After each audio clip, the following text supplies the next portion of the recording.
ang importansya ng lemongrass. Ano ang Tagalog ng lemongrass? Tanglad. Tanglad. Marami ako nakikita, yung tanglad, ginagamit nyo pang sabaw, yung iba pang sinaing, tama?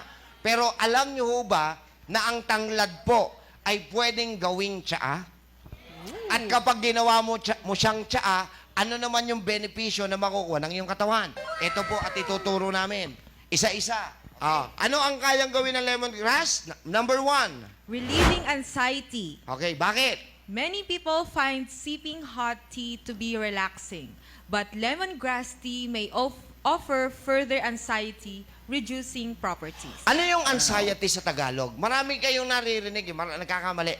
Ang ibig sabihin po niya sa Tagalog, pagkabagabag. Pagkabagabag. Bababagabag. Bagabag. Uneasy. Okay? Okay? Yung feeling mo, ba't parang feeling ko nababagabag ako? That's anxiety. Ibig sabihin nun na the whole day na puno yung utak mo ng mga negative thoughts. So, sipping lemongrass tea at night will relieve anxiety. Just one cup of sipping it. Okay? Next, ano pang kayang gawin ni lemongrass? Lowering cholesterol. Ang lemongrass ay nakakalusaw ng kolesterol sa loob ng katawan natin. So if kung feeling nyo, mataas ang kolesterol nyo kasi kulang kayo sa pagpapaaraw, lemongrass tea will do the magic. Number 3, Preventing infection.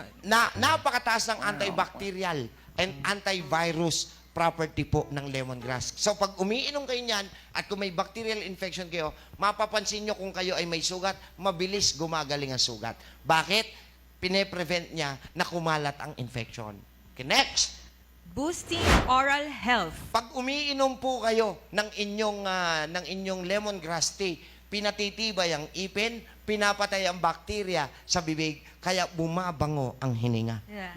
So kung may kaibigan po kayo na hindi nyo masabi mabaho hininga niya, hindi ka tunay na kaibigan. Sabihin mo, mag-lemongrass tea tayo. Pampano yan? Pampabango ng mabaho mong hininga. Okay, next. Relieving pain. Isang napakataas na analgesic pala ang meron kay tanglad.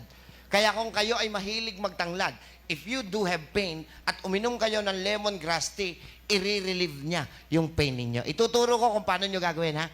Number none. Next, boosting red blood cell levels. Kung mababa po ang RBC ninyo or hematocrit, malaki po maitutulong ng lemongrass tea para po paangatin yung level ng RBCs ninyo or red blood cells. And lastly, Relieving bloating. kung kayo ay nararamdaman nyo na hindi kayo indigested, hindi kayo masyadong matunawan, at parang may gas, parang gusto mong umutot, madighay, pero hindi mo magawa. So, paano gagawin ang lemongrass tea?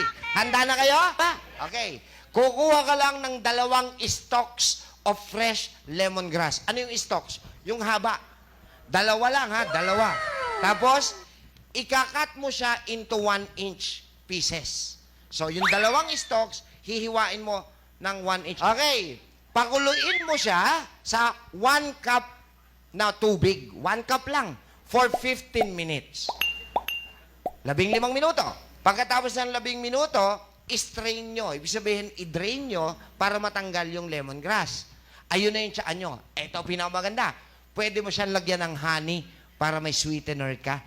Yung iba naman po, nilalagyan ng lemon, isang slice.